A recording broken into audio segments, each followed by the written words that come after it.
Toi, tu es dans les plans de lumière. Oui. Tu veilles sur Élodie, Alissa, sur Robin aussi. Oui. Et sur Sandro, bien sûr. Depuis les plans de lumière. Oui. Est-ce que tu sais si Élodie, dans d'autres vies, avait des dons? Oh oui, elle a des dons.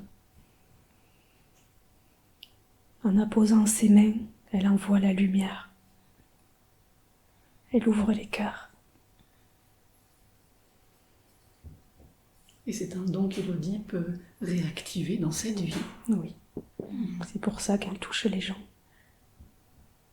Cela fait partie de sa mission de vie Oui. aujourd'hui. Elle les reconnecte comme si elle les reconnectait à leur essence. Elle les remet sur leur bon chemin.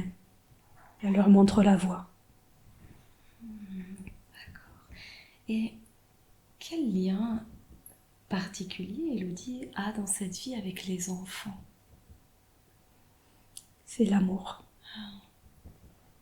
L'amour inconditionnel.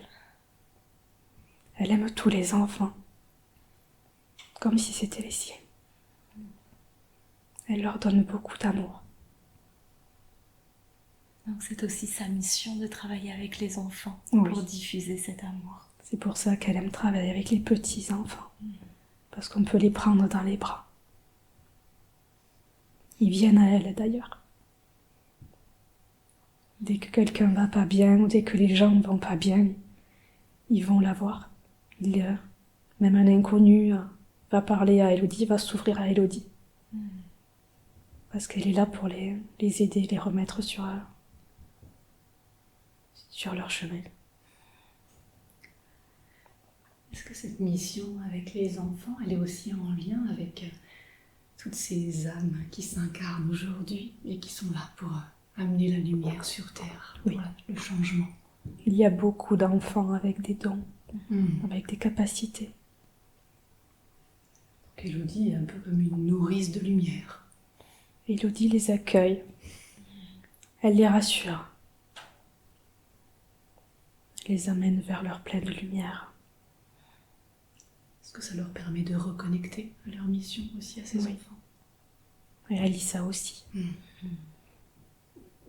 C'est pour ça qu'Alissa est aussi ouverte aux autres. Elle n'a pas peur. Alors Élodie, ça lui fait peur un peu d'aller vers les autres, mais Alissa n'a pas du tout cette peur-là. Alissa est vraiment consciente, elle est vraiment... elle n'a pas de filtre. C'est une version 3.0. Elle est, voilà... Elle a la... Elle n'a pas les peurs que peuvent avoir les adultes. Et elle est plus dans la confiance. Parce qu'Élodie lui donne confiance. Mais elle doit comprendre que la confiance qu'elle donne à sa fille, c'est à elle-même. C'est à elle qu'elle donne cette confiance. Elle cède. En aidant Alissa, elle cède elle-même. Donc il est temps que Élodie prenne conscience de ça. Oui, mais elle en a conscience. Je lui ai envoyé des rêves. Donc elle peut avoir de plus en plus confiance. Oui.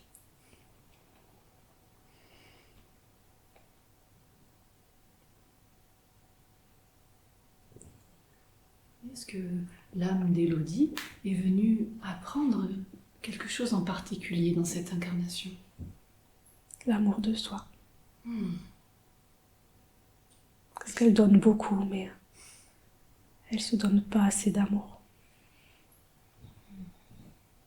Et là, elle est en train de le comprendre, de le vivre. Elle a fait un bond de... Elle a vraiment été aspirée par la lumière, elle est vraiment montée d'un coup. C'est pour ça qu'elle est complètement perdue. Parce que ça lui fait beaucoup d'émotions, beaucoup de choses à gérer. Et là, comme elle n'a pas assez confiance, elle sait pas, elle est perdue. Et quel conseil tu pourrais donner, toi, Romain, à Élodie, pour qu'elle puisse avoir de plus en plus confiance, bien sûr, et aussi aller un peu plus encore vers cet amour de soi. Continuer comme elle fait. Elle a beaucoup travaillé et maintenant il faut qu'elle attende, qu'elle patiente. Elle va récolter tout ce qu'elle a semé. Elle a beaucoup travaillé, elle aimerait que ça aille vite, mais ça a été vite. Elle se rend pas compte, mais elle a été très très très vite. Ça, c'est vraiment bien que tu puisses lui dire ça aujourd'hui. C'est important parce que nous, humains, dans nos incarnations, on est bien souvent impatients. Elle est montée très très vite en vibration. C'est pour ça qu'elle a ses mains qui la chauffent et tout ça. Elle a cette montée d'énergie. Elle l'a la nuit parce que du coup son mental est au repos.